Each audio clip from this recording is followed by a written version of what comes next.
commonly referred to as the Mormons. I mean, they're so committed to their door-to-door evangelism. Everyone has seen them walking in their neighborhoods. There's a couple well-dressed people with their name placards on, and they're coming door to door to share their faith. And they're some of the nicest people and most, I mean, you can see that there is a genuine commitment to their faith.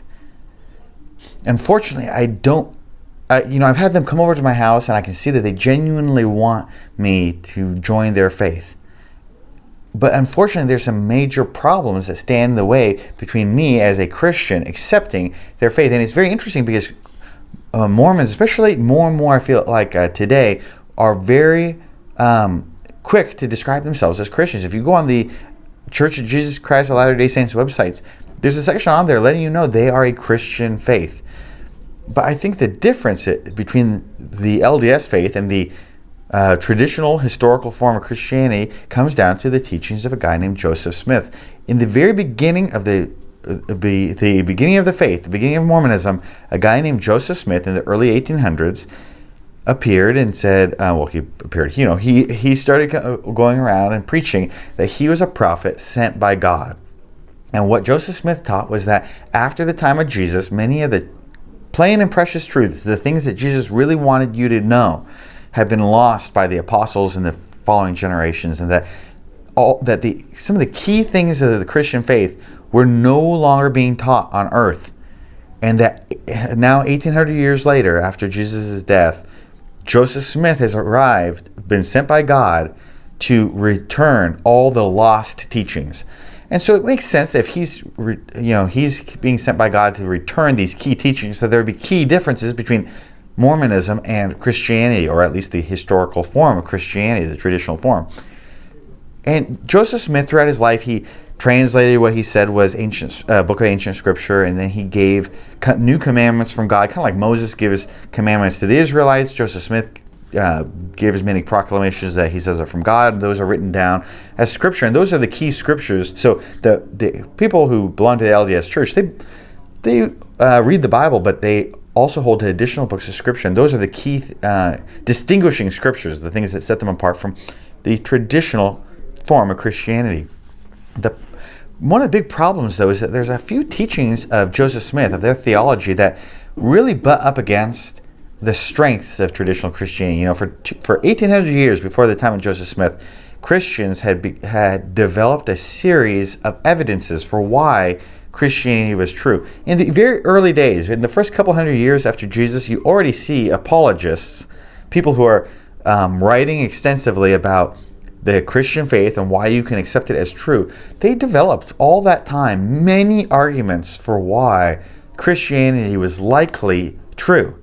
And some of these included what are considered the classical theistic proofs. These are evidences from philosophy, and science, other things we know about the world, that would suggest that a God like the God of the Bible exists and must exist. These arguments argue that a God must exist, and they must exist in the way that the Bible describes them.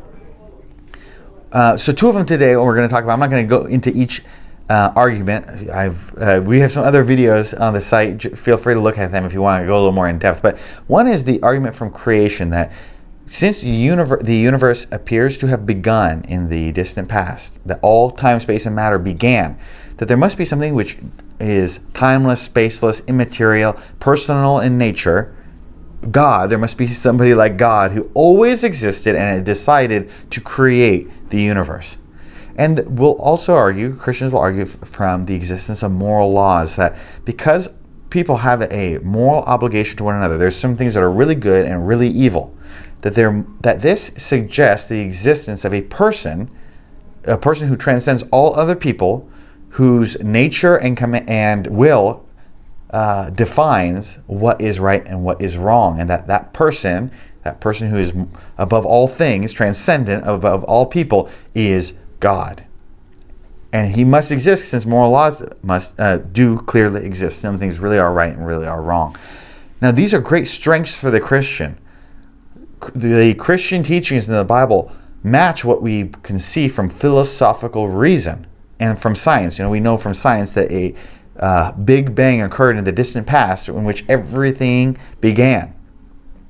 So from what we see from science and philosophy, those things are consistent with what we see from theology, from what the Bible teaches, but it's not consistent with Mormon theology or the theology of Joseph Smith.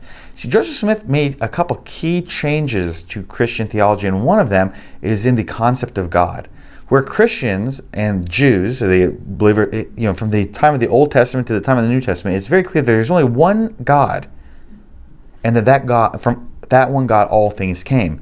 But in Mormonism, God the Father, who they worship, they are not polytheists in terms of they worship more than one God. They only worship one God, God the Father, who is the creator of this world that we're on. But that God is not the only God which exists. But there are an essentially infinite number of other gods that exist. You see, in Mormonism, every person goes through a process of evolution isn't really the right word to say it, but they're like constantly growing from the point of a spirit child to throughout their life. And that some people mature to the point of attaining godhood, and that the God that created us, God the Father in Mormonism, went through this whole process. So that at one point, God the Father was not a God, but was a lesser being, and he himself worshipped a God that created him. And the suggestion in Mormonism would be that God was also at one point not God and worshipped another God that created him. And that this went back essentially infinitely. There's two main problems with this. If there are an infinite amount of gods going back into the distant past, our God was created by a God who was created by a God, created by a God, then there is no real beginning of this sequence of events. There's no beginning of time for us to get to today. Well, we know from reason, and we've done some videos on this in the past. Please look at them for more details. But we know from philosophy that an infinite series cannot exist. We cannot cross an infinite series. So if there is an infinite amount of past events, we could never have gotten to the present time because we could never have crossed the distance. So the fact that we're in the present today shows that there is not an infinite series of events that have previously occurred. At some point, there must have been a beginning. So if Mormonism teaches that there is an infinite past, then there's a major philosophical problem. Reason alone would indicate that that is not true. If that we would say, okay, well, maybe there's many gods in Mormonism, but there eventually was a beginning. This causes an even a different problem, which would say that then at some point in Mormonism, if there was a beginning, then there was one God who is always God, and he created everything. All the series of events, all the gods that came after were created by that one supreme transcendent being. And then the question would be, well, then why are we not worshiping that thing? It would mean that Mormons were worshiping a lesser God, but ignoring, who had not always been God, but ignoring the transcendent God who is more powerful than all the others. This is a huge problem. It also causes problems for the moral argument, because the idea is that our moral laws all point back to one transcendent source, God. That's what the traditional Christian argument would be. There's one person that is above all others, and their will is reflected in the moral laws. Well, if the Mormon is getting their concept of morality from their God, well, it would seem to be somewhat arbitrary, because their God might be setting the rules for them, but that God was subject to another God's moral commands during its life, before God the Father attained godhood. And then that God also is subject to another God's will and another God's will. And so it would seem that each God is choosing potentially arbitrarily what is right and what is wrong, and that if we ignored our God the Father and we were looking at another God, would we be subject to a different moral law? So either in Mormonism, moral laws are arbitrary and just chosen willy-nilly by our God, who is just one of many, or they are objective, they are transcendent. But if they're transcendent, then they're given by a lawgiver who our God the Father is subject to.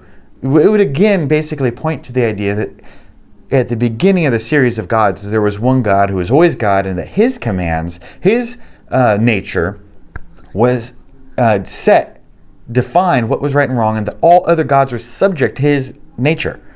to his moral laws. So again, we would be focusing on a lesser God and ignoring the greater one. It's a major problem.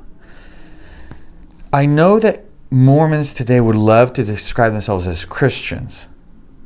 But the Christian philosophy, the robust classical theistic proofs that Christians for 2,000 years have been arguing for, do not apply to Mormonism. It is in a completely different category because of, I guess you can kind of see like how a small theological change, like a change in just one area, can have major impacts, major problems. When Joseph Smith moved Mormonism away from a monotheism, where there's just one God that always existed and is the ultimate transcendent being, when he moved them away into a theology which suggested there are many, if not an infinite amount of gods, he created major philosophical problems for his followers. To be a Christian, I'm supported. I can have confidence not only from my own faith, not only from my own experience of God, not only from my reading of the Bible, but I can have confidence in my faith because of what I know from other forms of information in the world, like science, like reason.